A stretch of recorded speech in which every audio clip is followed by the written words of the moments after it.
स्वप्नातील घर आणि हक्काचा व्यवसाय आता एकाच ठिकाणी. राहता साकूर येथील एअरपोर्ट रोडवर आम्ही घेऊन आलोय एक भव्य डेव्हलपमेंट प्रोजेक्ट इराज पार्क. आमची वैशिष्ट्ये: कलेक्टर NA प्लॉट्स, बंगलोसाठी हक्काची जागा, कमर्शियल कॉम्प्लेक्स, मुख्य रस्त्याला लागून दुमजली गाळे, प्रशस्त 2 BHK व 3 BHK रो हाऊस आणि 2 BHK फ्लॅट स्कीम, तयार दर्जेदार पायाभूत सुविधा, 9 व 12 मीटरचे सिमेंट कॉन्क्रीट रस्ते, अंडरग्राउंड ड्रेनेज आणि वॉटर सप्लाय व स्ट्रीट लाईटनी सुसज्ज, ready club house, open gym, मुलांसाठी प्ले एरिया आणि सुंदर गार्डन. सुंदर असे प्रभू श्रीराम मंदिर प्रोजेक्ट मध्येच.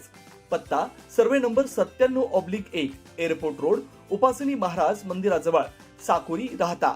आजच संपर्क करा 8550 99 70 70. राहता शहरातील अत्यंत गजबजलेला आणि महत्त्वाचा मार्ग असलेला नगर मनमाड हायवेवरील चौक ते सेंट जॉन स्कूल परिसर सध्या अपघातांचं मुख्य केंद्र बनलाय. या परिसरातून दररोज हजारो नागरिक, शाळकरी मुलं, महिला आणि ज्येष्ठ नागरिक जीव मुठीत धरून ये जा करतायत. गेल्या काही दिवसांपासून हा रस्ता कमालीचा असुरक्षित झालाय. येथील प्रवास म्हणजे नागरिकांसाठी थेट मृत्यूशी खेळ खेळण्यासारखं झालाय.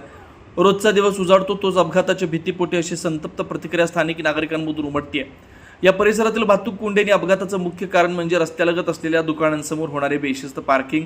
दुकानांमध्ये येणारे ग्राहक आपली वाहनं पार्किंगच्या जागेत न लावता थेट मुख्य रस्त्यावर उभी करतात. रस्त्याचा मोठा हिस्सा या पार्क केलेल्या गाड्यांमुळे व्यापला जातो, ज्यामुळे चालू वाहतुकीला प्रचंड अडथळा निर्माण होतो. या बेशिस्त पार्किंगमुळे आजवर अनेक लहान मोठे अपघात झालेत. काही निष्पाप लोकांना आपला जीव गमावा लागलाय. एवढी गंभीर परिस्थिती असूनही प्रशासन मात्र सुस्त असल्याचं चित्र आहे. एखाद्या निष्पाप नागरिकाचं किंवा शाळकरी मुलाचा बळी गेल्यावरच पोलीस आणि नगरपालिकेला जाग येणार का? सध्या या परिसरात ठिकठिकाणी रस्त्याचं काम सुरू आहे. एकीकडे रस्त्याचं काम सुरू असल्यामुळे मार्ग आधीच अरुंद झालाय. त्यातच दुसरीकडे दुकानदारांची आणि ग्राहकांची बेशिस्त वाहनं यामुळे वाहतूक कोंडीत प्रचंड भर पडते. त्यामुळे वाहन चालकांना मानसिक आणि शारीरिक मनस्ताप सहन करावा लागतोय. अनेकदा इथं वाहनांच्या लांबच लांब रांगा लागतात आणि किरकोळ वादावादीचे प्रसंग घडतात.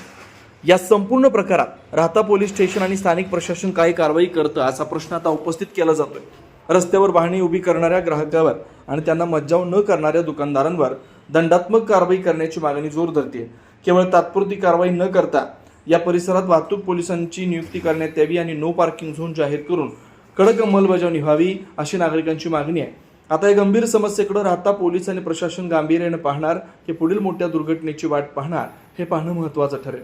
नागरिकांच्या सुरक्षेसाठी प्रशासनानं तातडीनं पावलं उचलणं ही काळाची गरज ठरली आहे.